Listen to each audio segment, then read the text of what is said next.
Alright, looks like I'm alive, so let me do one thing. If you couldn't tell, I have background music going. If it's too loud, let me know, or just annoying, and I can just turn it off.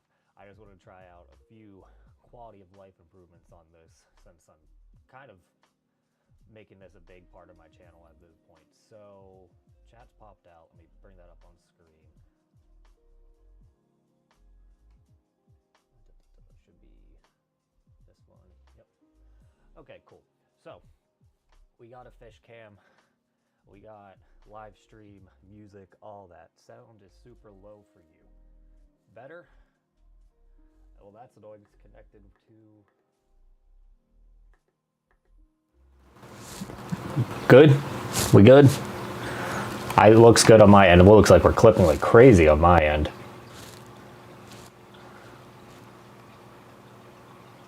Okay.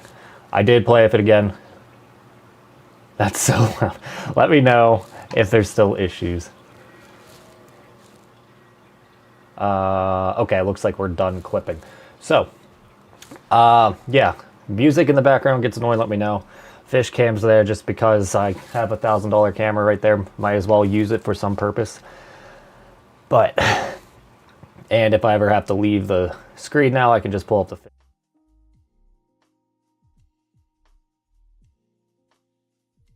Actual what? I should get this a little more organized. All right.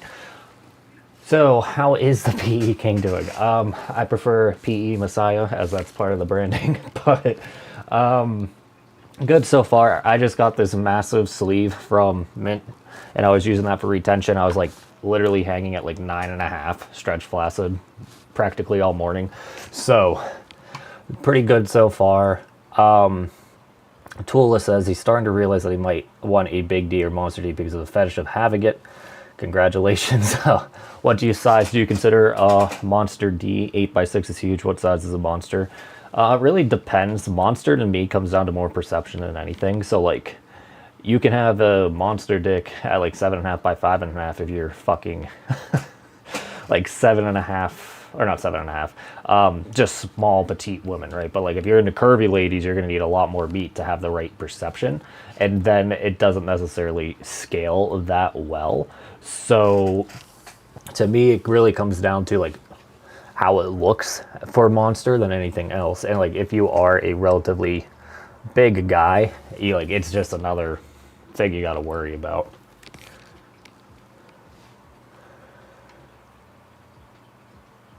So, I'm doing manuals. What should I get for grip? I'm going to do with Coke. I'm going to go with Coke, but it isn't cost effective. What do you mean by Coke? I'll let you refix that. Music is no longer hearable. Okay. A little better. If it's too loud, let me know.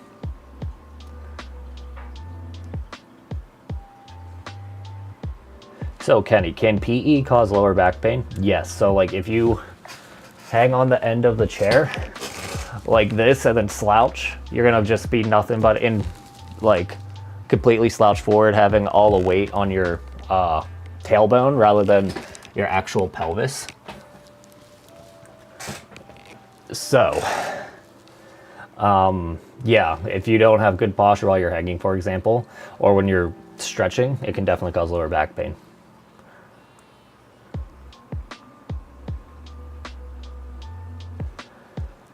Okay. So Peanut, also thank you for the live stream recaps, even though I try to tune in for the whole stream sometimes at school. Yeah. So the way that's going to work is like that's probably going to be the only ones that have ads on my channel, because it takes like, I don't know, an hour to condense it, and I can't just be sitting here, so I'm going to have to eventually pay an editor to do that. So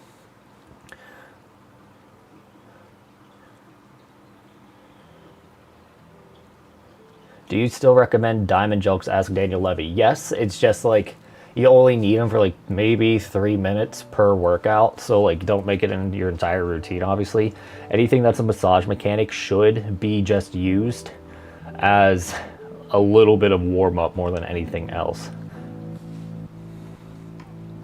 So Peanut, the Coke as in Colombian stuff. So no, you don't know maybe, but there's a meme where guys would say that since there's sorbic acid or phosphoric acid in Coca-Cola, that if you dip your dick in it twice a day, that your dick should grow.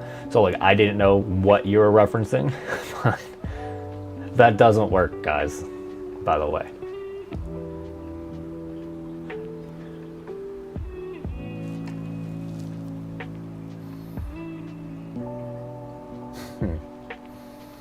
I'm just making sure I didn't miss anyone with a crazy question before I started. Okay. So, Hitman, I bought the 2 1/8 pump in good time too. Since the mill hanger, I'm able to get to 20.5 centimeters. And now I can say I'm 95% packed in the tube. So I'm assuming you mean the 2.0 that you had originally. You probably either had, don't take this the wrong way, terrible erection quality to start, or you could just be a really fast responder, but we won't know for another like 3 or 4 months.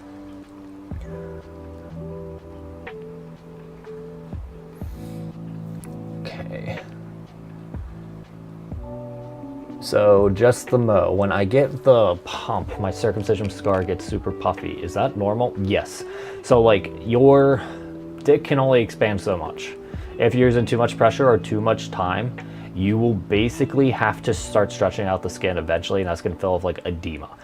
So if you go for like, let's say more than 20 minutes in your first couple sessions and at more than pressures than 7 inches of mercury, I can almost guarantee you'll have some kind of edema buildup, and that's particularly just under the glands to the circumcision scar, because that skin's a lot stretchier than the skin below it. And let me close my office door, so give me 1 second, guys.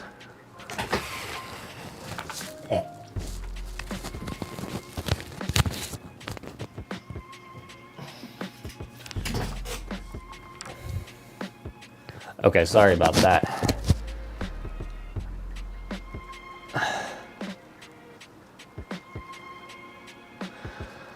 So, Zode, nice to see me on stream. Again, that's kind of my day job at this point. I signed up with a men's health clinic and going on GLP-1 inhibitors soon. That's stuff I'm on for my weight loss. Looking forward to getting healthier. So, the main thing you need to know about this stuff is like, any GLP-1 agonist is going to make it very easy for you to undereat, but as soon as you come off, if you didn't build the habits to like keep the weight off, it's just going to come back. So use it to curb your appetite, get into a very healthy state, but like really what you should be doing is in the meantime trying to learn how to be healthy. So like, you know, cardio, counting calories, just so you know what you're eating, and then when you get to the end of the, you know, round of semaglutide or whatever you're on, slowly wean off of it, so that way you just don't get hit in the head with the old hunger that you used to have.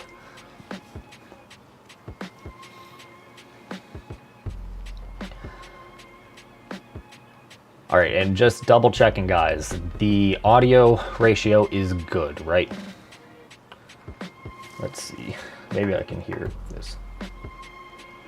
That's not gonna do shit. Okay.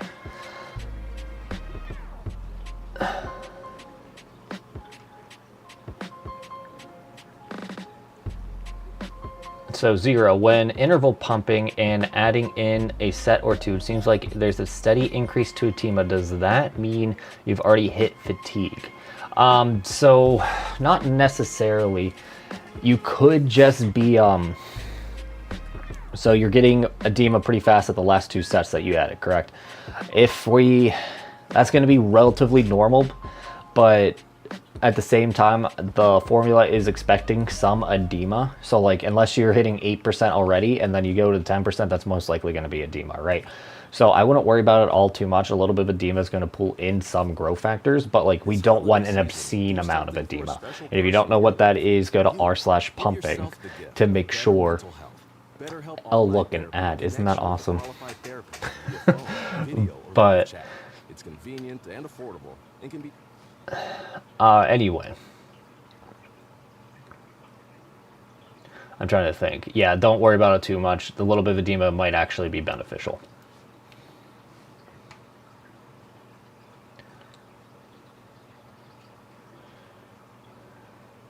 I wonder if Spotify has better royalty-free music. Let me check that out.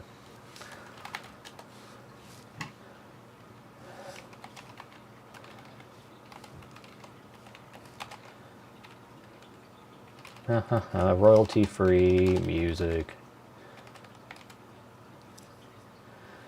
All right, let's drop SoundCloud because they support the scam that is BetterHelp.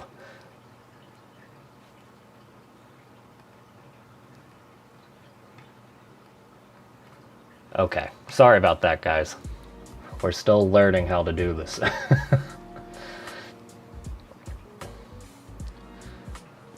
Okay. Mark, since you subscribed, you know how YouTube works. I get a few feeds from subliminal sites saying just listening will increase girth and length. Are you aware of them or any thoughts?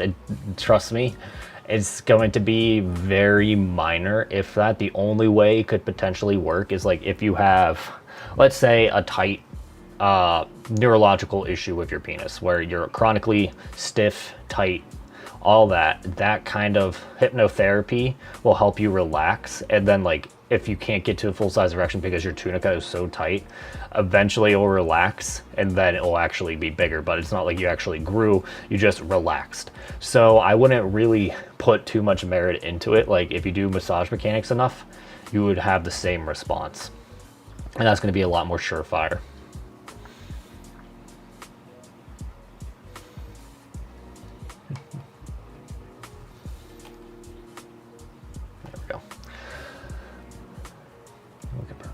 Okay.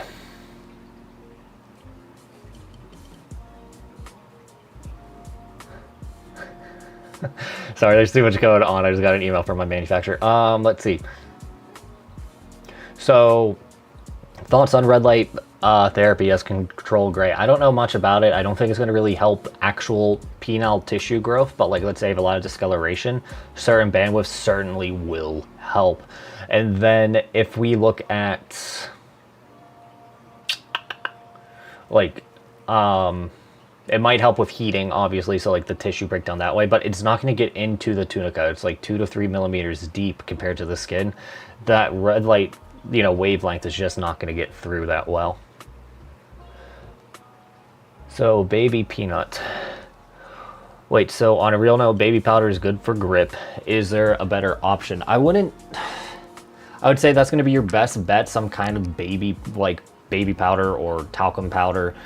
You got to just be careful what baby powder you have because there used to be a carcinogen in it, and I don't think you want that on your genitals. But that's going to be your best bet in general.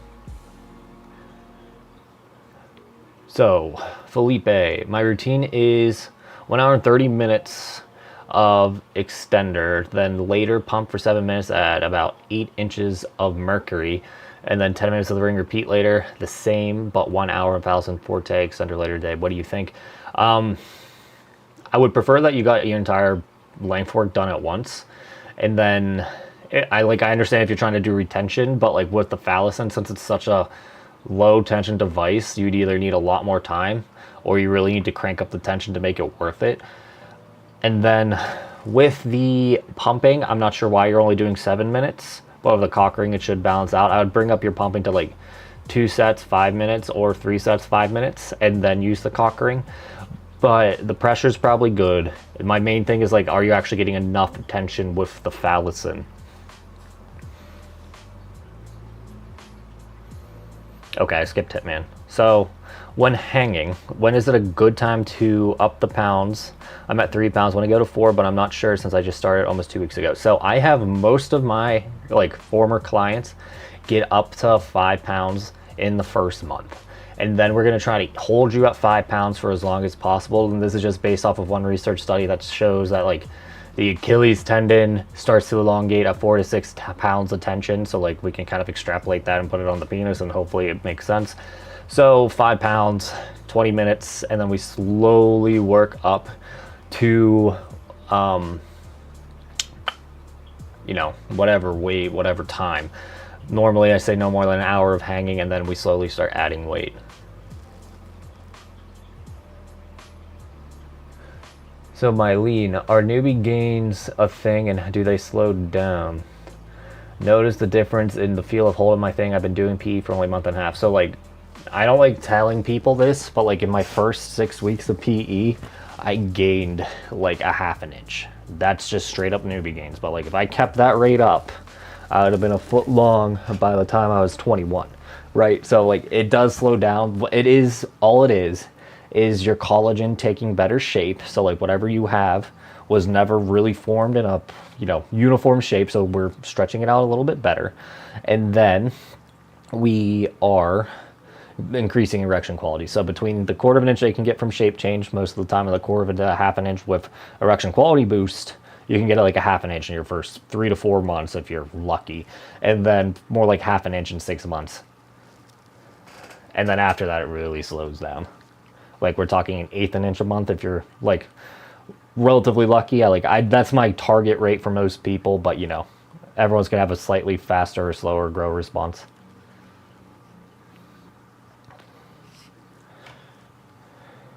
Audio perfect. Good to know. Thank you, Aaron. Enzo, what would be the guide for temporary gains before maximum length by pumping? Maybe an idea for a video alone. For quick explanation here, thanks. Okay, well, let me read that again. Temporary gains for both maximum length and girth. So like you want to be as big as possible right before sex is what I'm assuming.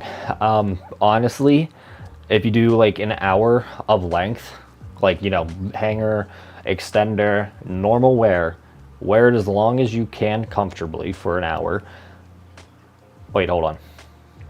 You want to like make sure you get the stretched out state. So like you need to get fatigue. That's going to be 2 to 3% longer. That's going to take you 40 minutes to 60 minutes, right? And then you can literally pump up like 20, 30 minutes after that. And like, no joke, guys, I'm like a quarter of an inch longer after I do that routine, plus like 20 to 30 minutes of pumping, whether it be intervals or just static holds. It's just like you have to monitor your edema response. If you want to be as big as possible and you don't care about edema, you can literally pump for 3 hours. I don't know how usable it's going to be after that, but like for me, for sexual performance, the like max size ratio being like almost perfect, 40 to 60 minutes of length work plus the 20 minutes of pumping afterwards is going to get me as thick as possible without a lot of edema, and as long as possible without a lot of edema.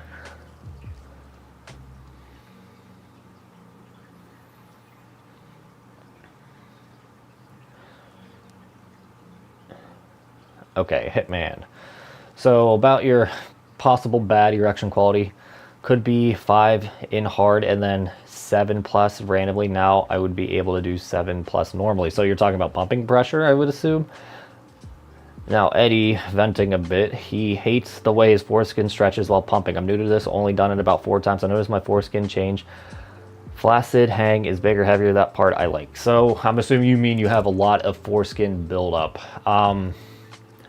The only thing that I could really think of is like getting some kind of sleeve to put over your foreskin and glands so that way they can expand while you pump, but at the same time then you'd be limiting glands expansion, so that may not be your best bet.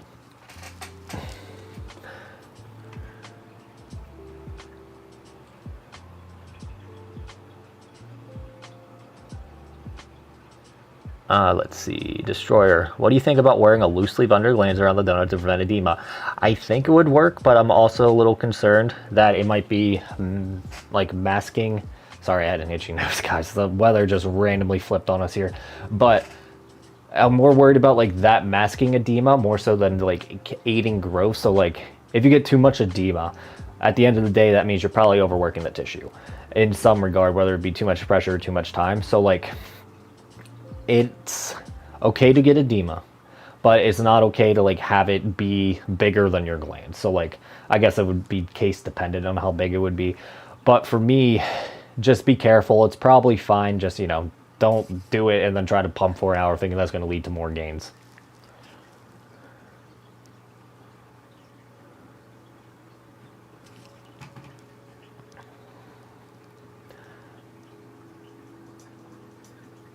So the clinic tells me to titrate off near the end of the medicine. Yeah, that sounds right. And is read true tide. That's weird because that's a that's not finished clinical trials yet. But there's a CrossFit gym trying to get my biz 2 with nutrition and personal training. Well, the only thing I want you to be sure of is that they start you off as a, like, if you haven't done it before, as a beginner, because CrossFit has this issue where since it got so big so fast, there's a lot of bad coaches. So like, I'm not trying to shit on CrossFit, I'm just shitting on shitty business practices more than anything else.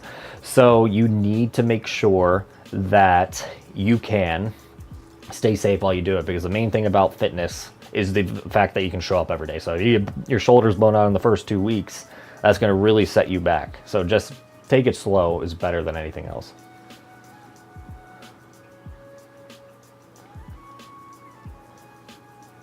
So Jamar, after a length session, how long are you afterwards compared to your normal? How long does that typically last? So it wasn't always like this, but like, I have much better erection quality, and I guess more accurately erection density in the past year or so. So like, I will go from like 1/8 of an inch to 1/4 of an inch longer, depending on how aroused I get after a session for the next 2 to 4 hours. So like, I can't promise you guys will have the same thing.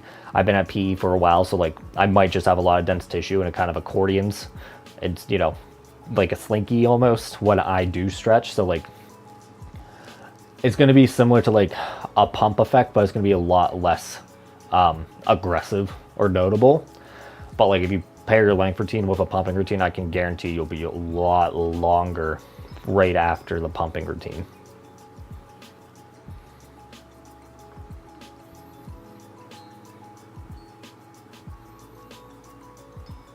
So just the mo.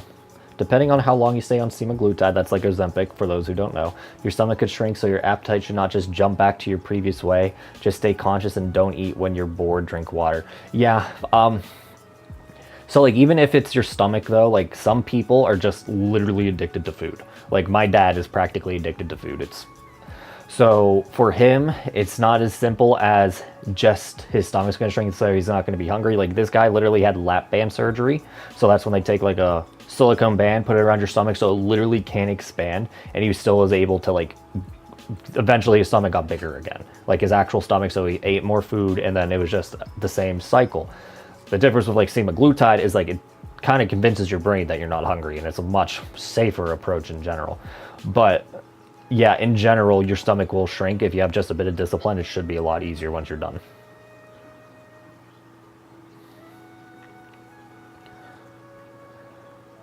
Forsaken. I've been pumping for a few times here and there to get used to it. After my pump session, my flaccid tends to be smaller, but obviously thicker because of edema.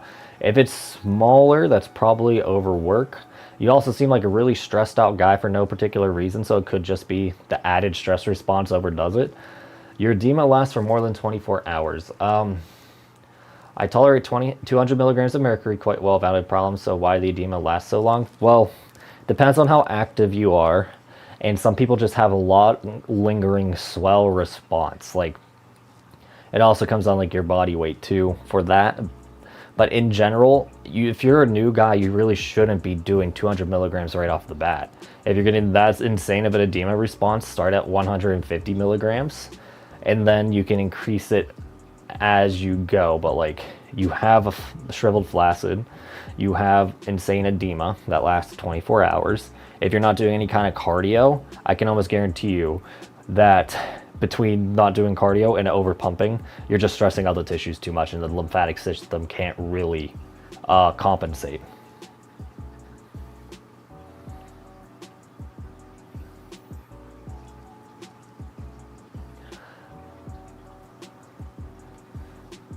Okay. Eddie, is it true the only way to gain length is with an all-day stretcher and hangers? So you can gain with an extender too, high tension and low tension. He's 7x6. My DE responds very well to girth. I just like a bit more length. So like, if you're only pumping, is only going to really gain girth.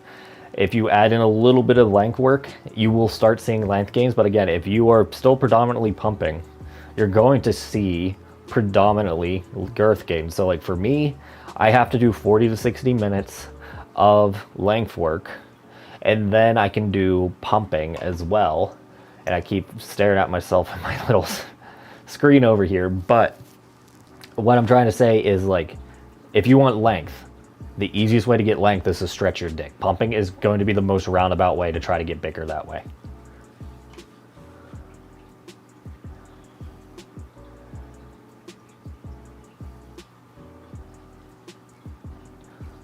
Okay. So, Hitman, does using a compression hanger make your erection quality go up? All PE should have a chronic increase of erection quality. So, like, even if, since you're clamping the size of your dick, it's still going to work. It's just more so the matter of the fact that if you overdo it, your erection quality will drop. But we're telling your body to produce a lot of growth factors, and therefore it's going to send a lot of activity there in general. So even right after a session, you should see relatively good erection quality. Like, again, it's going to be workload dependent. But for me, I have really good boners right now because my workload is relatively lightweight. And then it's just chronically feeding the tissues. So like I get aroused easily, I get hard easily. You should expect something similar.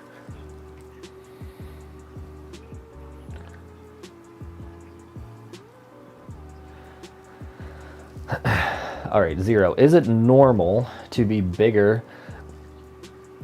Wait, is it normal to not be bigger of a cock ring?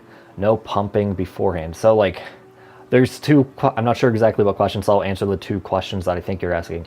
You can be bigger with a cock ring, no pumping. Straight up, it's probably a sign that you have some form of erection quality improvement. If it's, or issue. So like, if you get more than, let's say, an eighth an inch bigger, there's room for erection quality improvements on the table.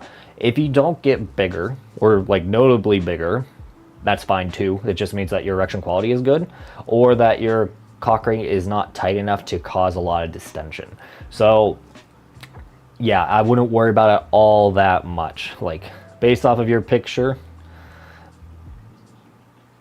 like your profile picture, it looks like you're a relatively chiseled dude, so I would assume your erection quality is pretty good, so it's not going to impact you all that much.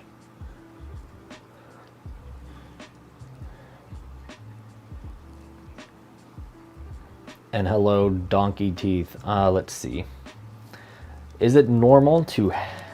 Is 10 pounds too heavy for hanging? If it doesn't hurt my cable machine, it doesn't have lower weights than 10. 10's fine. Like, if you started with 10, that's a bit crazy, but like, I'm not going to beat you up over it. Just try to stick at 10 as long as possible. And the easiest way you can do that is by just chronically increasing time. If you really need to like micro load your weights, they do make micro plates on Amazon relatively cheap. Like we're talking 1 to like even half pounds. But yeah, I wouldn't worry about it all that much. I've seen people try to start at a much higher weight and injure themselves, so.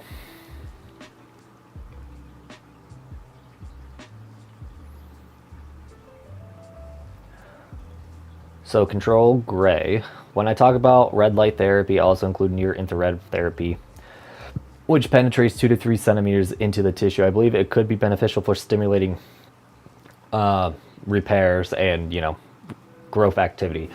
It's not that you're wrong. Like, if there's scientific evidence saying that it does that, especially in collagenous tissues, then it's going to help penis enlargement. The problem is like the $500 light, or I don't know how much they are, whatever investment of the light going to be worth the like 10% increase in gains. So like, again, we can only really gain like 1/8 of an inch a month at most. Is like that 1/80th of an inch worth the extra setup time? To me, not really. The other benefits, such as like discoloration treatment, definitely.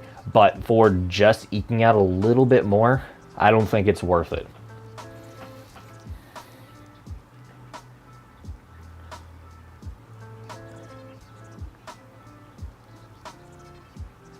Okay, so Hitman, if you pump around 7, 8 p.m., go to sleep for 8 hours, is it normal to be pumped still? Yes, this is like the entire premise of my feeder sets at night. It's like the best thing I've noticed for girth gains, because like your heart is going to be like 80% of its normal resting heartbeat. So you're just not going to be able to drain your lymphatic channels as quickly. Additionally, lower blood pressure in general, so like that shit just sticks around a lot longer. And like, if you're really good about it, you should have like the biggest morning wood of your life, because you already have all that swell. And then like, you signal a lot of activity. It should be relatively large in the morning too, and then you pump up again immediately when you wake up. Keep that shit all throughout the day. That's going to be like probably the best thing you can do for girth. And Damovish's music, wow, yeah. So again, if it gets too annoying, let me know. I can turn it down. I can also turn it off. I don't have it in because I can't listen to music and talk at the same time. So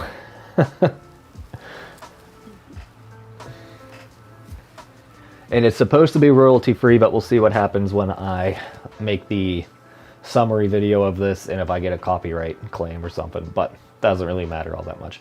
So androgen receptor, is there a way to make more PGE-1 endogenously? I'm not sure if that's the right word for what you're trying to say, but you're asking if you can make your body produce more PGE-1. I don't know of one off the top of my head, and like it's a pretty fast acting hormone, so I doubt that like having chronically elevated PGE-1 is going to lead to better PE gains just because it has such a short half-life. So I might be wrong about the half-life. I really haven't looked that much into it. So yeah, you're going to have to research that on your own and let me know.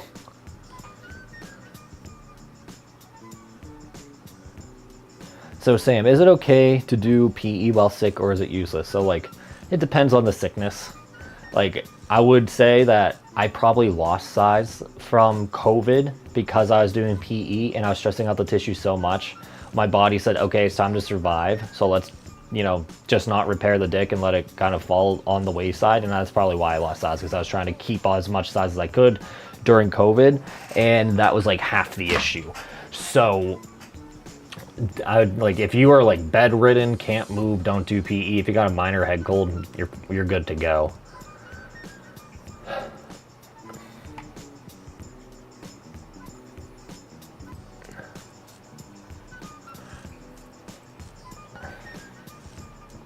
Okay. Androgen, can you still see gains with pumping if you're struggling to get 100% hard before set? So as long as you are basically trying to get your erection there, like some kind of arousal response, the pump will do the rest. The problem is like if you go in flaccid, your ischiocavitous muscle's flexed. Like, is it flexed? I always mess this up. But your ischiocavitous muscle is not activated for an erection.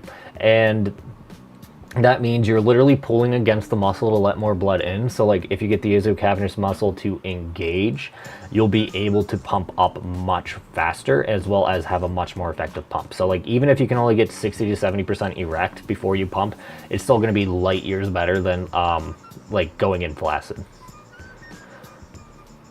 And Aaron Allen, food is a drug for some. Oh, for sure. Like back when I was like stressed the fuck out and didn't really have good coping skills, it was very easy for me to overeat because of that. Like I've always been a bit of a stress eater. I'd probably get it from my dad. So trust me, I know this. And like domesticated crops, right? So sugar is probably should be treated like a drug because of how psychoactive it is. Same thing goes for like a lot of these fatty foods, because like we weren't supposed to have this much energy density in the wild, but now we have it. And now we don't know what to do with it, and that's why over half of us are fat here in the United States, because of overconsumption of it. And Tree's like, keep up the good work. Thank you. I am trying my best. Mylene, so how much cardio do you do a week? So I'm doing 25 minutes in the gym for sure every day, which is going to, except for leg days, but like my leg days are zone 2. So like, I don't know if you want to count that, but 25 times 6, I'm at 150 minutes there. And then I don't know if you want to count my walking my dogs, but that takes an hour not an hour, half hour every day. So we're talking 150 minutes in zone 2, and then light cardio for another, what is 30 times 7? Should be 350. So like, I'm pretty fucking active, all things considered, before we even consider weightlifting. The problem is, like, I just didn't make very good food choices this year. Or more accurately, what happened was I stopped treating food as if it was for fuel source. And like, I was just trying to make my breakfast delicious as possible. So like, it would be steak, eggs, potatoes, grass-fed butter. It was like very calorie dense, very nutrition dense, but like, it was not going to keep me relatively lean. So that's something I learned this year.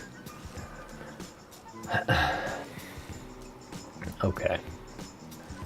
Forsaken. So 140 to 150 millimeters of mercury. You're relatively active, so like it's probably that you have a relatively heavy swell response, and then you are over pumping. So 140 to 150 to start. You can always add more, but it's easier to start with less and then go up. It's kind of like measure twice, cut once.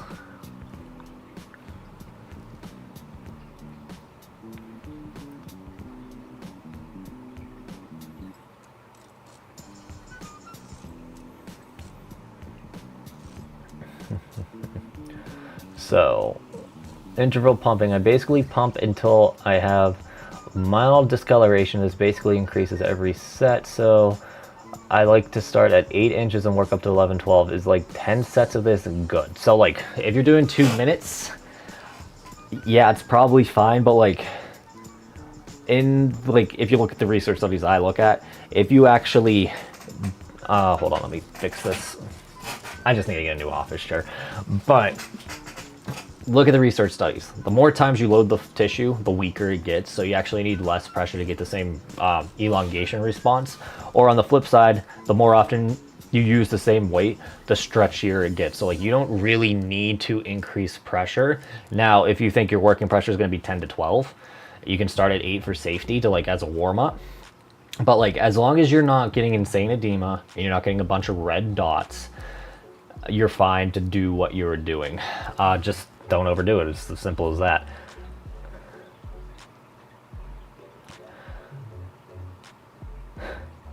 When pumping after extending working set or feeder set, how long do you wait until after the extender start pumping? So honestly, there's some days that I'll do it immediately following.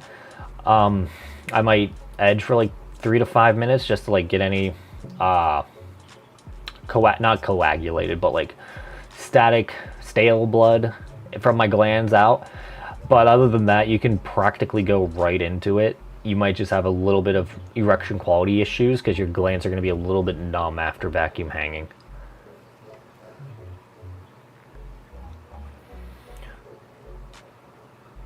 So when pumping after extending, is it a working set or feeder set? So it just depends when you do it, right? I do my full pumping routine right after my length routine because I'm really just trying to stretch the tissues out as much as possible, and the feeder sets keep it as stretched out as much as possible. Today though, I'm trying something a little bit different. For the pillows that don't join, I use this as a retention sleeve, and this is from Mint Sleeves. Again, it's an open secret that we're working together on a project, but basically I was able to stay at 9.25 all day, and like then I had to do this stream obviously. So point being, it doesn't really matter when you extend and how you set up your feeder sets, as long as you get it done. So Eddie, amazing how women feel and notice everything. He was with a girl he hadn't seen in months, and pumped Saturday. And then Sunday, let's just say she noticed, well, like, dude, aren't you like already 7x6? Anything, like, even if you only had 1/4 inch of like leftover expansion, that's going to be like a 4 to 5% increase in total volume. So it's going to leave a mark regardless. I gotta see if there's some issue on my end. My computer's being a little wonky. So it's not OBS. Might be Adobe Premiere. End task. That's a little bit better. Okay. So let's see. ABD, I was doing 3 sets of Apex at 6.5 pounds and 4 sets of pumping after 10 inches of mercury. I had to take a 2-month break because of blisters. I can start where I was or start at lower tendon. So like, dude, you could probably start at 5 pounds on the Apex, if that. And then you should probably start at like 5 inches of mercury to 7 inches of mercury, because like if you took 2 months off, you lost any strength adaptation, especially at that low of a range. What I would tell you to do if you're trying to avoid blisters is implement the interval length protocol, because every time you take off the tension, it basically resets the blister response. So like, instead of hanging for an hour straight, you break it up into like, let's say 10 sets at the beginning for 10 minutes, so 1 10-minute sets, and then or 10 1-minute sets, there we go. And then it's going to be 8 5-minute sets if we're just doing what I did today, right? You will see a lot less risk of blisters because the tissue is not being chronically pulled up and has a chance to like recongeal every, 5 minutes or so. Super chat. Okay, exercise flower. What do you think the best position to extend in is? Sitting, standing, laying. Okay, best angle for extender to be at. So for me, it's going to always be straight down or straight out. Going straight up's a bit dangerous because it puts too much pelvic floor strain. As for, let's see. As for like positioning, it really doesn't matter if you're lying, seated, or standing. Honestly, whatever you can do comfortably for an extended period of time is going to be best. You'll probably avoid less like let's say lower back issues if you don't sit, as what was his name, Barry or Wally, what's his name, Kenny, there we go, Kenny Wallace was bringing up that if you sit like with a rounded back, you're going to have some potential lower back issues. So like just make sure you have good posture while you're seated, and then you can do it either way. But like all my work, PE work, is either done here or the couch that's in this corner. So like it's practically always seated. Just be as comfortable as you can. All right. Hold on. Work phone going off.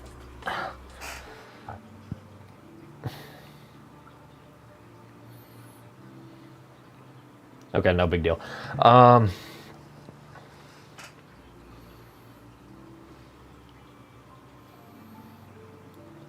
Okay, Daniel, do you know if I get notified if they made that request to UPS, or do I have to check myself by asking UPS support if the request is made? I don't know what you're talking about.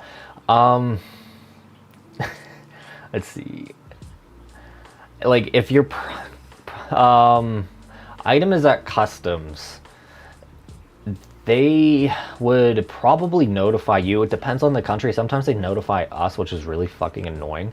But you can call customs with your tracking number and they should be able to find it. But like, we are really trying to work on getting to Europe and Canada and Mexico for at least PMP very soon, because like we are losing so much money on returns. So I'm sorry that this is happening to you, but it's also a pain in the ass for us. Okay, Hitman, man, this stuff at this point, I'm gonna need to buy the book. Hold on, my goodness, how did I forget how to read? Okay, Hitman, at this point, I'm gonna need to buy that book. This stuff is gold. So you don't have to buy my book, guys, but if you want to support me, it does help me a lot. It's literally how I live at this point. I don't really take that big of a paycheck from Leviathan and Peak Male Physique because stocking comes first. But anyway, if you watch the streams, if you watched all my content, all the stuff is out there for free. It's just the book makes it much more organized than YouTube ever could.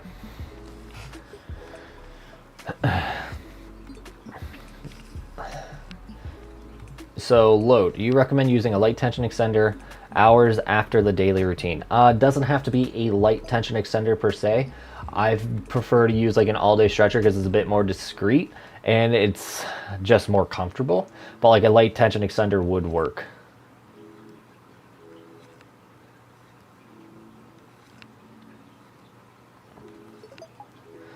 SBT, when I pump the next 2 days, I have penile shrinkage. What can I do to avoid that? So we would have to know how much pressure you're using, how long you're pumping, and like how aggressively you're masturbating afterwards. Okay, so if you are, let's start with masturbation. If you stress that tissue out so much right after you pump, you're basically training it to be in that shriveled state. So let's not try to jerk off at least as aggressively after pumping. I'm not saying that you are. This is just from personal experience.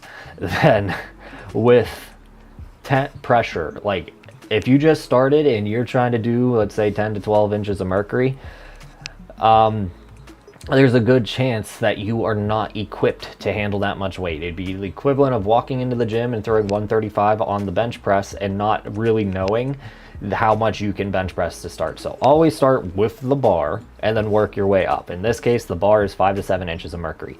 And then we can talk about time. If you are doing more than 20 minutes at a time as a new guy, I can almost guarantee you're going to stress the shit out of your dick.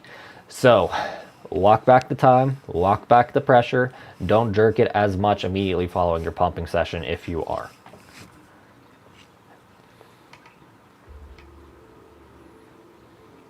So Hitman would like to remind you all that if you do post to the Reddit, and they've been very stringent about pictures lately, to clean your vacuum tubes so you don't make a fool of yourself.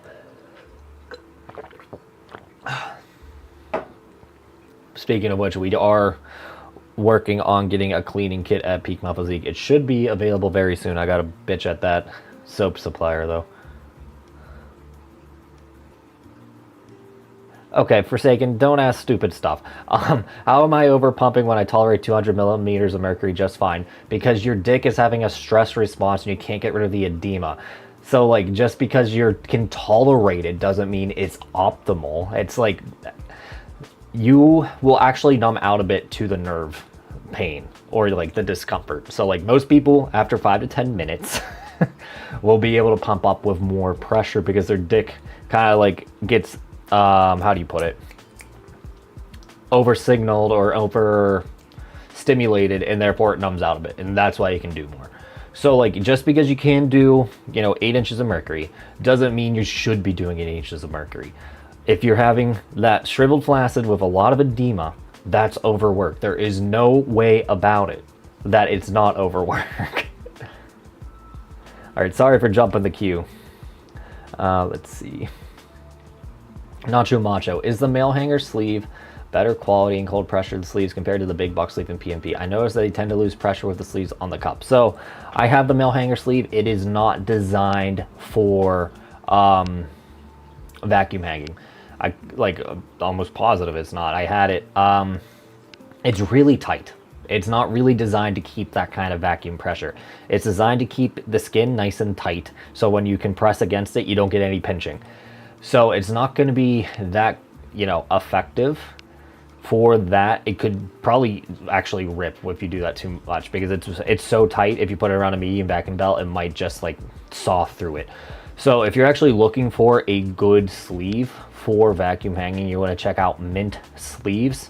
I'm not even sure what the website is off the top of my head, but it's linked on r/gettingbigger. FKN Mint Sleeves, or fucking Mint Sleeves.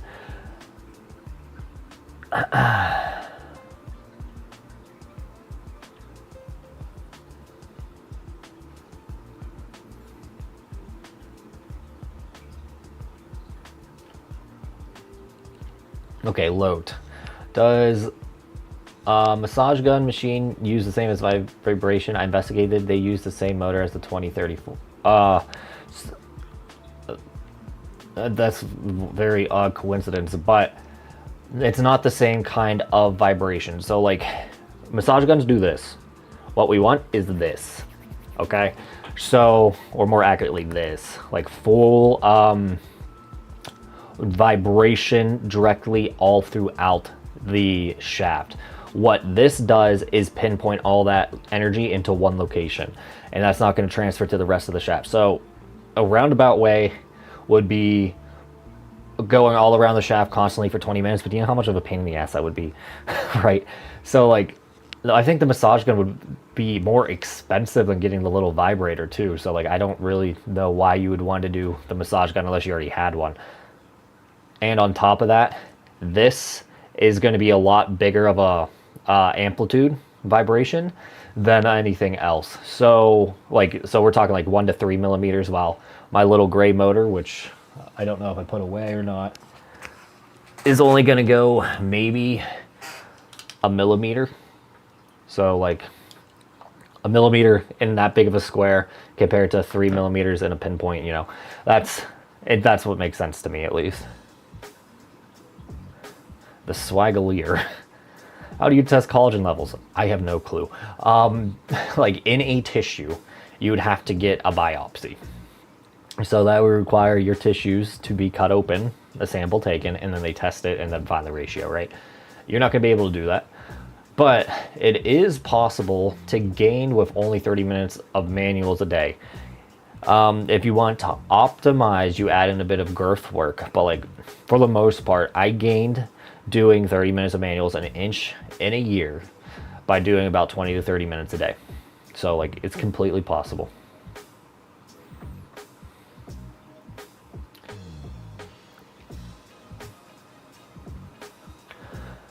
I've been doing interval length routine for 20 minutes at 10 I guess inches of mercury for months.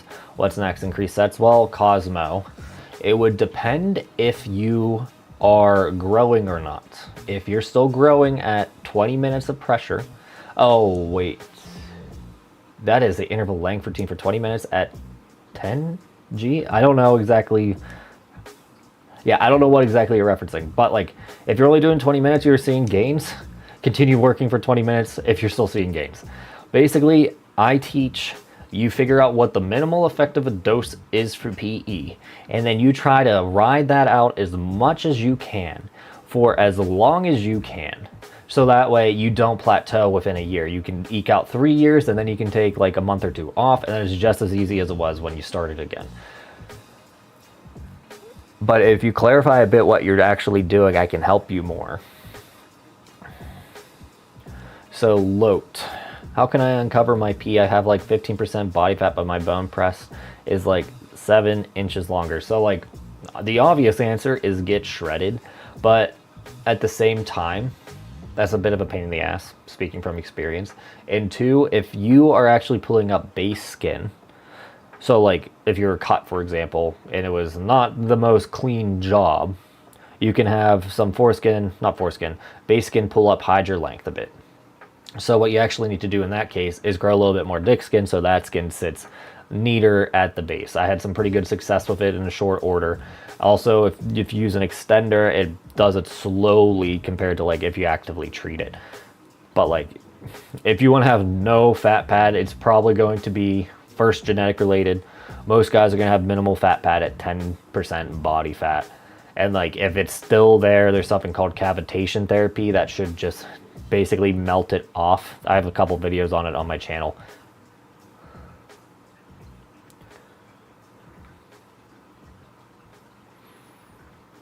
Do you sell books on Google Play Store? I could look into it, Dante, but the problem is like I would lose money because of publishing technically. So like I looked at putting on Amazon, they fucking want 65% of every ebook sale. Like they don't do shit except send you a PDF, right? So like I'm not going to give money free. I'm not going to give Amazon free money because they're extorting me, right? I'll have to check what Google Play's rate is. If it's like 30%, I can probably eat that just because it's easier for you guys. But like Amazon, no fucking way. I don't know if iTunes would let me on their ebook shop. And like I don't think Barnes & Noble will either, but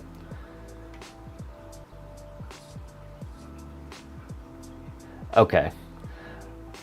Also, Daniel, that reminds me of if you're trying to get shit from customs, make sure you're not getting scammed or like it's a phishing thing. So like if you get a text from UPS asking about X, Y, and Z, call UPS from the number that's online. Make sure you're not getting phished so you don't get your identity stolen because you're trying to get a dick pump in Spain, for example.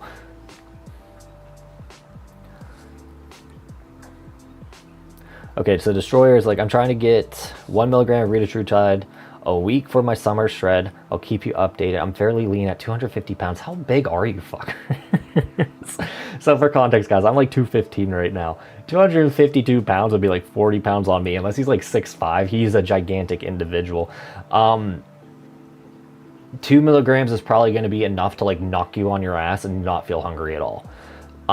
That's what the medical literature suggests, so I would actually start there and just hold it there. Like I'm on week 5 or 6 and I felt no like real hunger, more so like cravings, but like cravings are much easier to manage than hunger.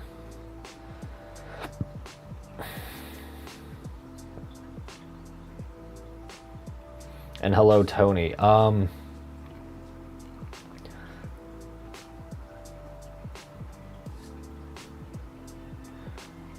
So Swagalier, does the uncircumcised matter at all for pumping? a little bit. The main thing you just got to worry about is that you can get your foreskin to swell a lot if you're not careful, but the easiest way to not let it, get this runaway swelling effect is just not over pump. So like you can only really do 20 to 30 minutes of pumping a day with, in one session. And that's going to lead to the best results without getting like obscene amount of foreskin swell. And like if you go to r/pumping, you can see guys literally get their foreskin so inflated that it's like 3 to 4 inches longer than the rest of their dick. But that takes like months to years of practice. So like if you don't do that, you'll have like a normal erection response and everything like that, just maybe looser skin. Constantine. Yo man, thanks for the cup advice, helped out tremendously. Are you uncircumcised and my advice worked? Awesome. It's like I normally talk from experience rather than what I've recommendations online, so the fact that it worked is great news for me. BD, have you switched to M9 style PE being low tension, high duration? No, and what he's doing is not low tension. So I do a modulation of tension. M9 does, let's just hang 5 pounds for 4 to 6 hours straight and see what happens. What I do is I get all my actual growth work done in about 30 to 40 minutes. And then I'm going to hold that shape at low tensions to avoid as much fatigue as possible for 2 to 4 hours. And then when I'm feeling adventurous, I'm going to pump 2 to 3 times a day on top of that at relatively low workload pressures. So that way I'm chronically elongated and chronically engorged. So that way my dick doesn't really have a choice but to take this bigger shape. The only real growth limit then is how much new tissue I can produce. But since I've been doing PE for a decade at this point, I should have a lot of disorganized collagen fibrils that if I'm chronically stretching and stretching and stretching, they'll break down enough that they'll form in this biggest shape possible.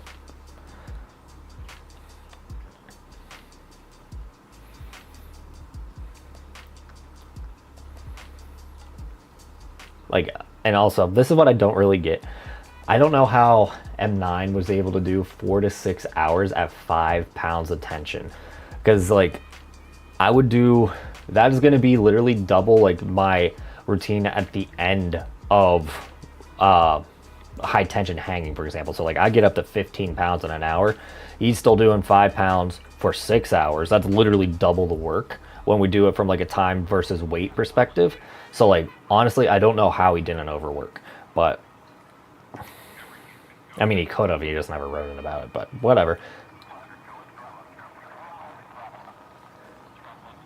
So you guys fuck after a PE session? I can't, my dick is tired. So like, I mean, I definitely do, but like, again, I modulate my workload.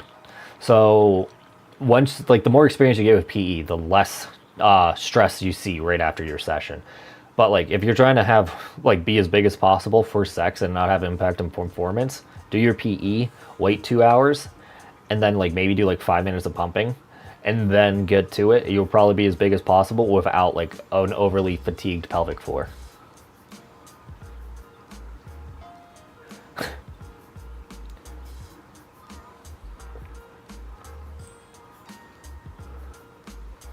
So Dave, do I change anything to a length protocol where I use vibration?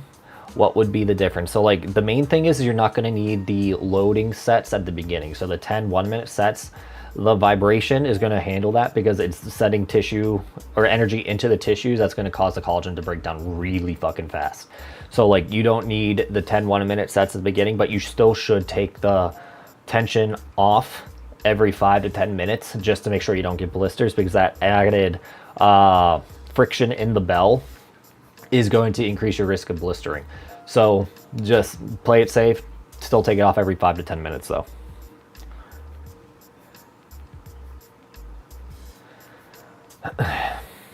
Any goals for 25, and did you feel like you accomplished a few of your own goals this year? I mean, I don't really like setting goals, just arbitrary dates, right? But like this year I wanted to get in like shredded, but I didn't because, you know, work life and everything else came first. I'm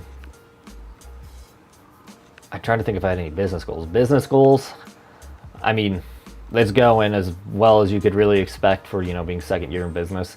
It's definitely grown a lot faster than I thought it would. For 2025, I guess it's going to be actually getting shredded. Like, I'm this fucking close. It's going to just be another month or two. And then, I don't know about PE. For business, I want to be able to have, like, first, easy shipping and actually get a lot more professional.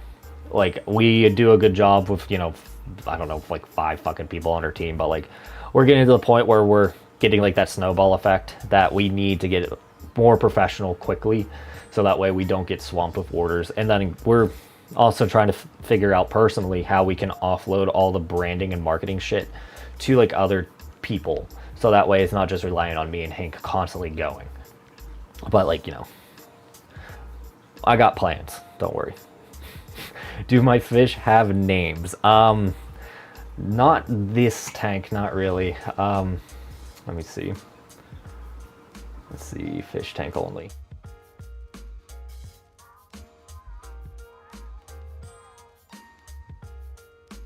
Sorry, I had to add my microphone to it. So, that yellow one is a yellow tang. His name is Safeway because the town that we stayed at was called Conopoli. There was Upper Conopoli, Lower Conopoli, and then there was Safeway in Lahaina. So his name is Safeway, and the rest of them don't have names. So if you guys want to name these fish within reason, I will allow it. But the goal is for this tank is to actually have it covered in corals and clean up the algae in the back, because like I kind of let this one get a little dirty. So new sand and new everything else, but you know.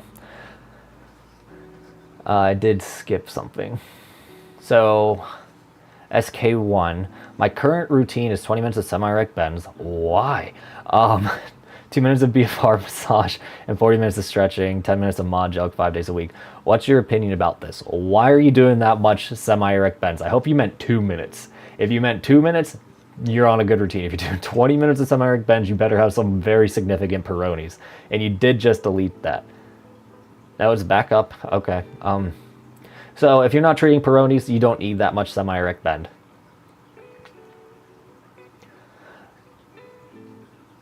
And Just the Mo says click the elite button, but he actually meant the like button. So like if you could like and subscribe, that would be great. Again, this is more for the community. You don't have to, but like it also strikes my ego a bit. There will be a replay of all this stuff if you only can catch it bits and pieces, and I'll try to get the interesting stuff, you know, like the non-constant newbie questions.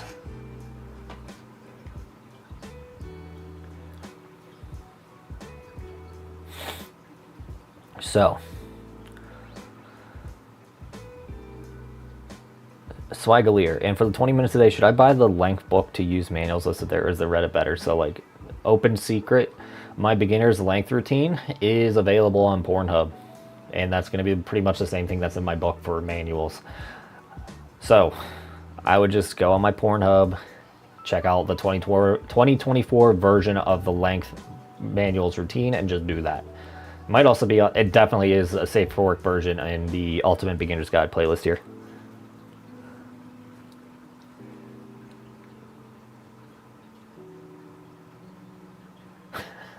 Eddie, I'm listening to this with one of my best friends whose dick is exactly 6 inches and blown away from the discussions on here. You guys are so fucking open with your friends. I could barely tell my friends about this stuff when I was growing up, but like kind of realized I didn't have that great of friends, if I'm being honest. But like, y'all are wild to me. If your friend wants to start, this is a good channel to pick, but no pressure. And Swagalier, also, can I manually work on girth? Is it possible that I can increase with, and if that isn't possible, how can I increase girth with a device optionally? So like, you can gain girth with your hands. It just takes a lot more trial and error, to be honest, because like the only real good movement for it is like a manual clamp / mod jelk, and like it's gonna take your hand a lot of like, you know, grip strength training to do it for a long enough time to actually get it. And then you need to make sure that you are putting enough pressure without putting too much pressure to cause like lack of expansion. So like, I personally can't get a mod gel down right away. It takes me like a day or two to figure it out again, because again, my size changes and all that jazz. But in general, getting a pump or even just cock rings and use that for clamping instead, light years better than your hands.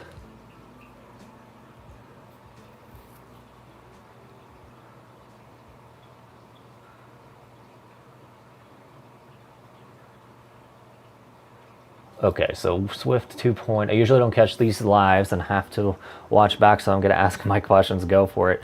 And you are welcome for the help, and I'm glad I helped you fix your life, whether it be penis enlargement related or not. But, Adam, what should I look for in a vacuum cup upsizing? When is a good time to jump from a medium to large?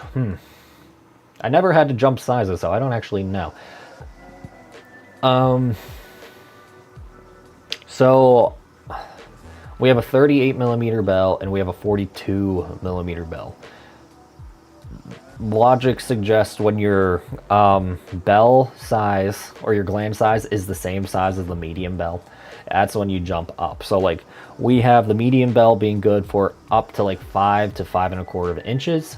So when you get to like 5 1/8, that's when you probably want to get a bigger bell for your glands. But it's probably a good idea to, like, let's say start with the medium, get that swelling, and then jump up to the large, so that way you can expand more. But the more room you have in the bell, the greater chance for blisters and slippage.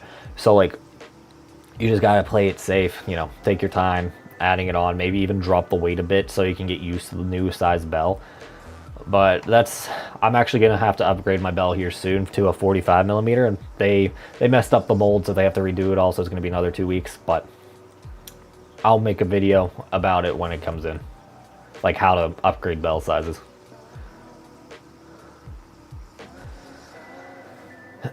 Thank you, BD. I appreciate your effort. Well, this is my job. This is my livelihood. So I love helping you guys, but like, I also have financial motive, I'm being completely honest. So I'm trying to help as many of you guys as possible and live as comfortable life as possible. I'm doing pretty well, if I do say so myself.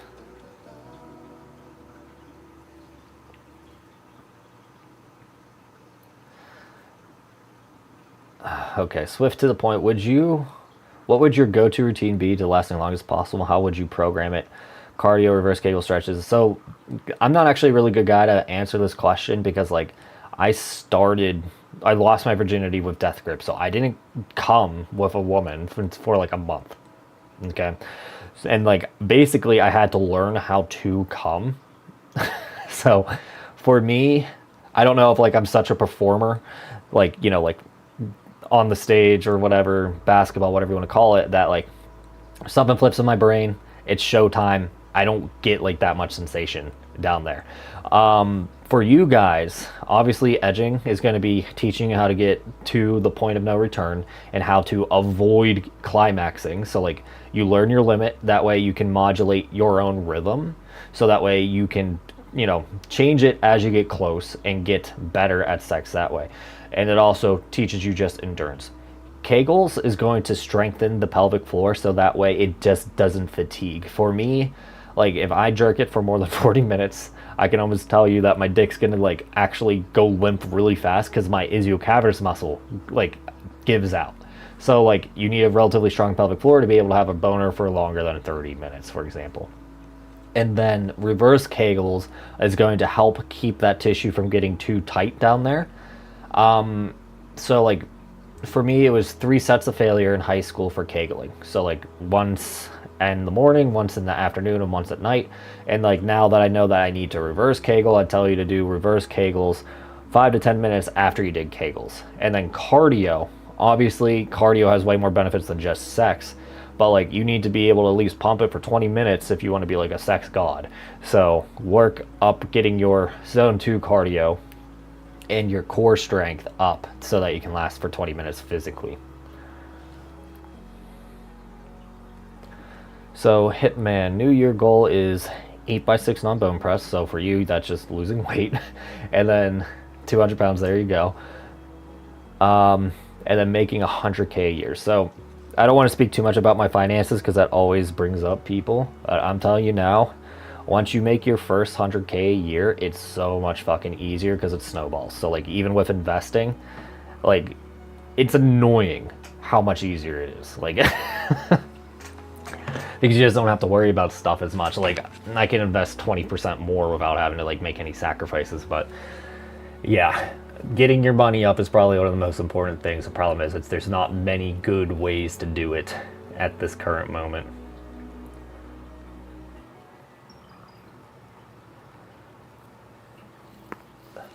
Ugh.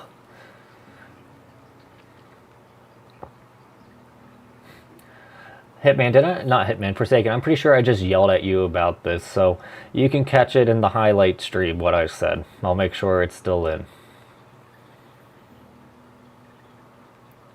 So Control Gray, is there a way to know if we are building up the right kind of collagen? It's going to be texture, and it's going to take a while to know if you're building up fibrosis or not, but like in general, you can kind of expect good collagen response if you're having a healthy response to PE. Better erections, more sensitivity, frequent erections. Not getting overly shriveled is going to be a -1. So shriveling, negative. Lack of sensation, relatively negative. Really beat up skin, negative.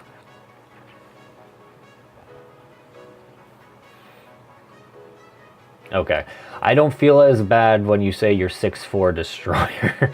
So he said he was 250 pounds, relatively lean at 6'4". That's going to be like the equivalent of being like 220 at like 6'1", 6 foot. So like it's like 7 to 13 pounds per inch of bone that you can support lean mass wise. Respectfully, will you ever get peeled? So I'm trying, but like I don't know if I have the phenotype to look peeled just based off of how thick my skin naturally is. Like I'm gonna get to the point where I should have abs and I should not have any pocket of fat on my stomach, but like, you know, your definition of peeled might be different than my definition of peeled, right? Peeled to me is gonna be almost contest ready for bodybuilding. I don't wanna get that lean, but I do wanna have like, you know, washboard abs, right? So that's the goal. I don't know how long it's going to take, and I don't know how pretty it's going to be, but like effectively speaking, I'm going to get my waist down to like 34 inches because my hips, like physically speaking, the bones are 34 inches. So I don't know if I can get much lower than that. We'll find out though.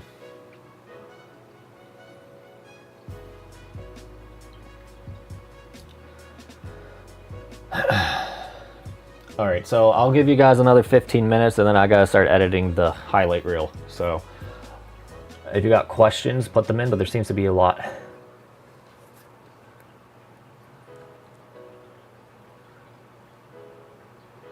Okay, does stretch flaccid from Swift Point correlate with gains? My current stretch flaccid is 6.7, but I'm about 6.5 erect, and the pump I'm about 7.0, so I'm hoping to show potentials. I've gained a half an inch so far. So honestly, dude, if you're already showing gains, you shouldn't really be worrying all that much about the other numbers. But like for me, stretch flaccid is only showing you that you did adequate work that day. And like it should be constantly increasing the more often you stretch. But like let's say after 3 to 5 weeks, you'll eventually hit a wall where your dick can't stretch anymore. And like if you follow my model, you should take a week off to let your dick recuperate and then grow all that new tissue. And your stretch flaccid should decrease, but your erect size should increase. So every session you want to be about 2 to 3% longer, and then a little bit longer week to week to week until about weeks 3 to 5. Now, if you're being about half an inch longer in the tube is normal, enough. Some guys like myself just don't get longer in the tube anymore, but you're gaining. There's no real reason to overcomplicate it and change anything at the moment.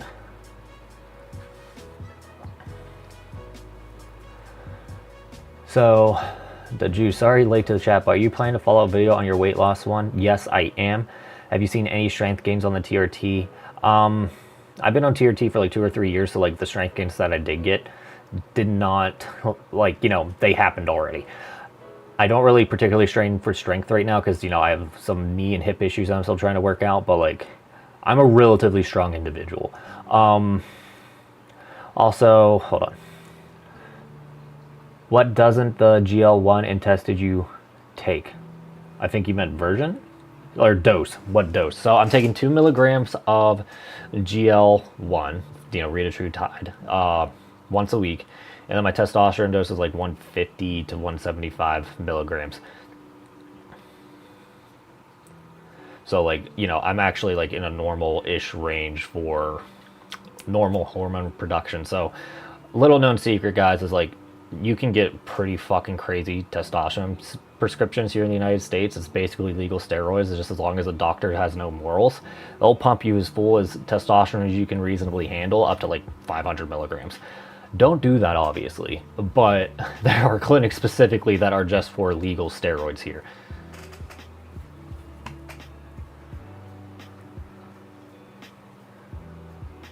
So can I use vibration for compression hanging? It might be difficult, but like if you got, let's say, 3 inches of PP hanging out the back, you can probably stick this on. I wouldn't put it on the male hanger itself.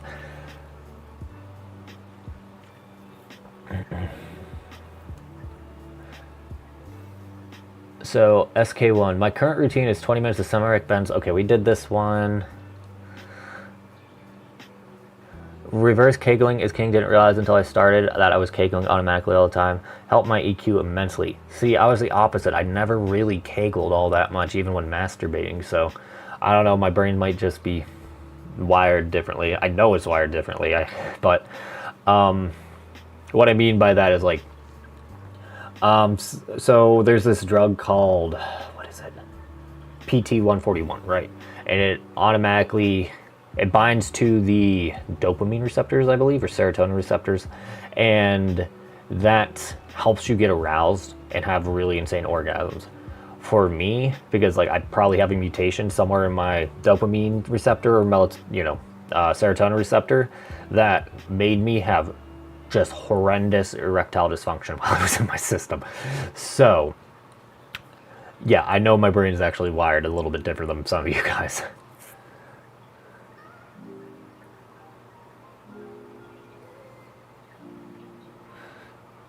So the Hitman says, my friends know I do PE. I'm very open. Yes, I do get shamed very often. I mean, I wouldn't get shamed. You already have a huge cock as it is. For me, it's more so like I couldn't trust my friends at the time to not tell the girls that I was dating that I was doing this shit. So like, yeah, I just don't think I had good friends now where I think about it. Boo. When soft clamping, if my junk starts to turn purple, is it a good time to stop? So like, that's going to be a sign.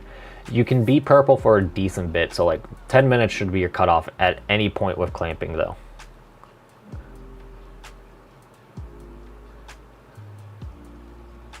So Forsaken, how does a beginner use the newbie gains for best way for length extender manuals? Well, you're saying that manuals are a waste. They are definitely not a waste, because like one of the most prolific gainers I know, Hank, gained with manuals and a pump.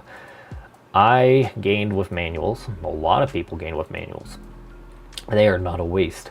Extenders just make it so you don't have to be tugging on your dick for 20 to 30 minutes every night, and you use that instead.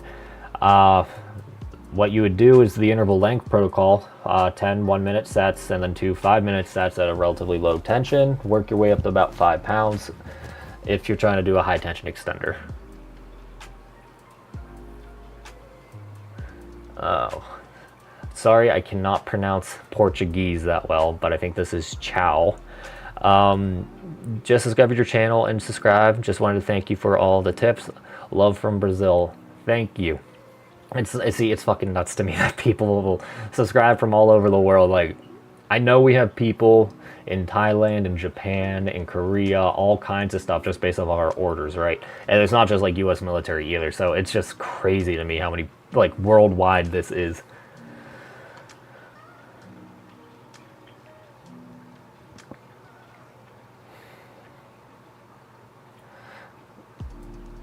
Okay, Swaggler, what's the difference between cock rings and pumps in terms of time to grow and usage as a beginner? So cock rings are going to be a lot less forgiving for a beginner, because like you don't know like what a hard erection really feels like, and like you can easily stack too many rings.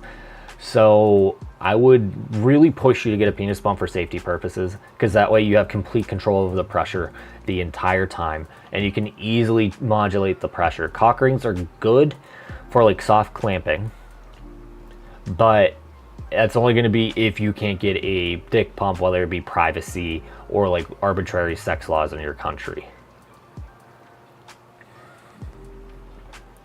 So we did that one. Girth too big. What are the best resources for ligament work? I saw your video with BTC hanging, BTC holds, BTC pulls, erect pushdowns.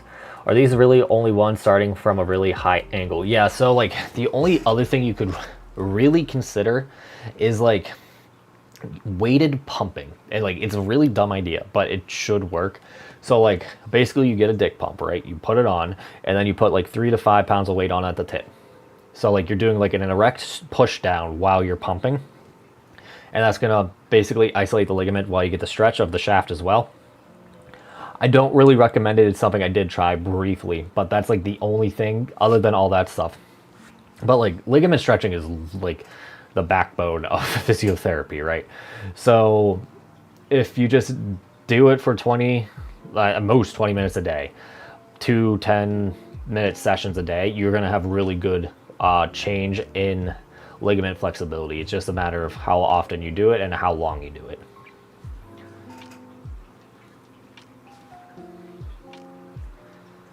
Okay, Swift Point at 6'2", consistent in the gym for 2 years, look pretty good. Entering a bulk right now. What is the max amount of muscle I can build naturally? Okay, so this is why it's really important for you guys to know like what natural limitations are. At 6'2", oh man, hold on. Let's pull up a website. So we're gonna go off of FMI. Oops, wrong button. FMI calculator. This is a terrible one, hold on. FFMI. That's a good one.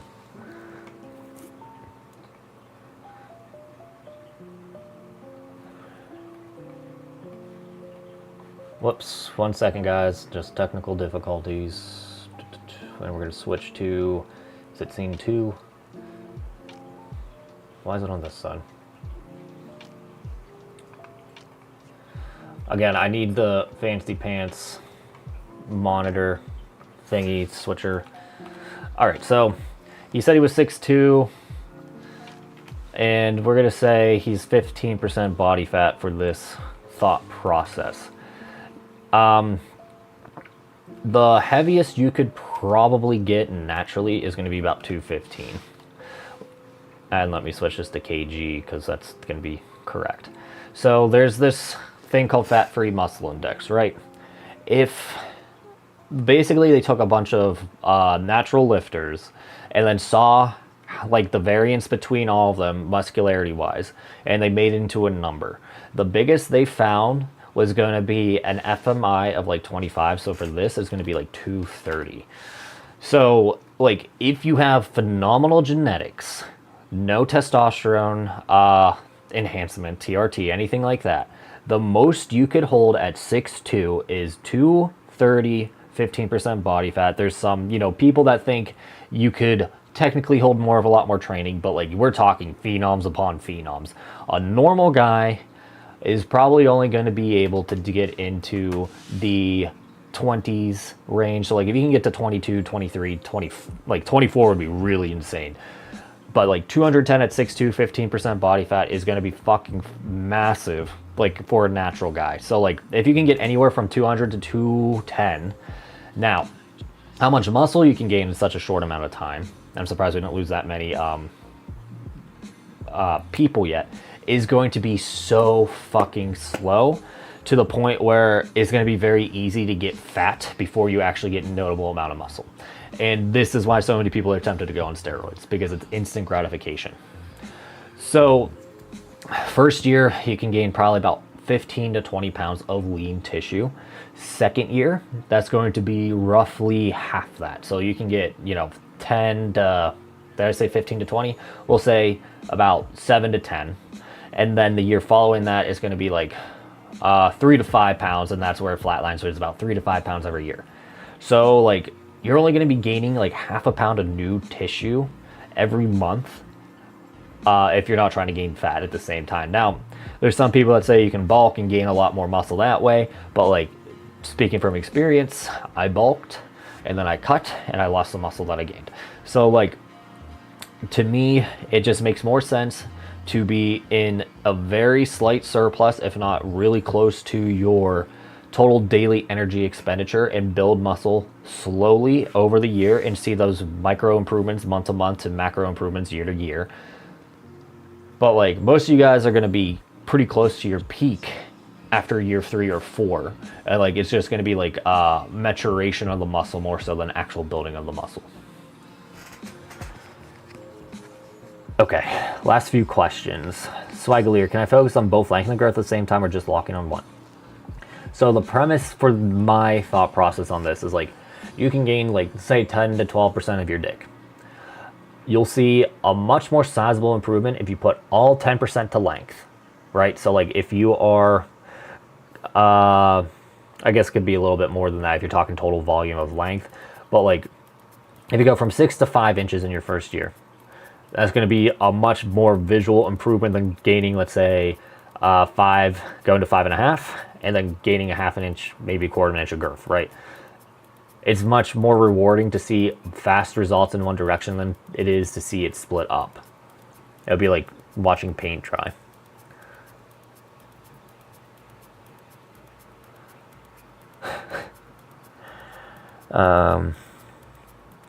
Hey BD, when using extender for 8 pounds, is that 4 on each side? So if you're using like, that's actually a good question, but it's going to be like on the apex, and I'm assuming most of them is 8 and 8 is 8 total. So make sure they're both lined up to 8, and like that's going to be the actual 8 mark. It's not going to be like cable flies where if you're doing 35 and 35, you're technically moving 70. No, it's going to be 8 is 8. Okay, Forsaken. I meant more so as in how do you make the most out of newbie gains? Don't people tend to make more of extenders? They also have most data behind it. I want to make the most out of newbie gains. Well, the fact that you're giving me shit about telling you to cut it out on pumping is kind of painting not a good picture for you, my friend. But extenders only have data because a bunch of companies paid for these researchers. So like they're going to show extenders in the best light possible because they're trying to sell you a $300 product. It does not necessarily mean it's more effective. The reason why it's more effective than manuals is because it takes the guesswork out of it. So like I can tell you that you're going to be doing 5 pounds of tension with an extender by just looking at the springs, right? Granted, some devices are easier to read than others, but like in general, 5 pounds of tension, easy to calculate out. With your muscles, it's going to be pretty hard to tell. And that's why we tell you use devices, so that way it's much easier for you to gauge tension. You will see practically the same newbie gains. And you will grow like a weed if you apply adequate stimulus. Manuals just make it a little bit harder to know if you're doing adequate stimulus. What's the best pump for beginners? Well, if you go to my website, peakmalphysique.com, and I'm sorry guys, but I got a business to run. And let me put this in another one. We sell penis pumps of, basically we have the auto pump, which is a little more advanced than I'd like for a beginner, but like if you're just trying to get started, the penis pump kit at Peak Mal Physique is going to be your best bet. Obviously we have sizing, and then if we're looking for, whoops, wrong button, a way to make it easier for you to gain, or like, you know, what size you need, we have our sizing tool here. So if you're 4 in 3/16, it'll tell you to get a 1.75 cylinder. So that's available at Peak Male Physique, peakmalephysique.com. Peak Female Physique coming soon. All right, guys, I'm gonna have to end it very soon. So let me see if I can get these last few questions out. So how many months of, should I focus on length, then switch to girth when my girth is lacking right now? So like, first of all, if you want girth right now, go for girth. Like there's no reason why you should wait. If you're like thinking of making length gains harder, I've literally gained length after I've gained more length faster at 6 inches of girth than I did at 5 inches of girth, 5.5 inches of girth. Okay, whoever came up with it was thinking from the physics perspective, and they were just dead ass wrong. That being said, you should really just stop training that direction once you stop gaining in that direction. So like, you could potentially gain length for 2 years straight, and then once you stop gaining length, switch to girth, come back a year later, switch to length, and you can gain length just as easy as you did before. I realize you don't have a wrecking ball, but do you know if you place it near the pelvis or under the glands? It should be about, I'd say, a half an inch above the glands. So if it's close to your pelvis, it's close to your pelvis. The closer you get to the pelvis, in general, with any kind of hanging device, the more it's going to stretch the ligaments. So eventually you want to get it closer to your glands to avoid stretching the ligaments and having the ligaments do most of the work. Xavier, I'm taking a month break of PE. Should I do light PE from time to time or completely quit cold turkey for the whole month? Ideally, cold turkey for the whole month, but if you pump maybe once or twice a week at like 5 to 7 inches of mercury before sex, for example, you'll be fine. It won't impact the stress response. Fabianis, is there a pumping pressure sweet spot for gains? Why would someone pump at a higher pressure or lower pressures? Sorry, there's something going on in the background here, at least in my emails. So 5 to 15, that's going to be your working range. Some people are going to see really good results at the lower range because their pressure for their erection is just not going to be that strong. Therefore, they don't need that much pressure to grow. Anything more is going to stress out the tissues more than anything else. Then people are going to have really strong tunicas, and they're going to need more pressure, upwards of 15 inches of mercury. Those are going to be pretty rare individuals from my understanding. Most people are going to have to build up to that high pressure over time. My business partner, Hank, went through a couple studies, and he saw most of them use like 12 inches of mercury on average. So if you're trying to get to a sweet spot of how much pressure you should be using, 12 inches of mercury based off of my business partner's recommendations. Personally, I use 10 inches of mercury to 12 inches of mercury, but I've been doing PE for a decade at this point. So always start at the lowest end of pressure, and you can always add more. Worst case scenario is you increase erection quality more than you gain new tissue. And then you will eventually get to the point where you're stressing out the tissue enough to break it down to cause a growth response. And hello, Faith in Progress. Last question, I hope so.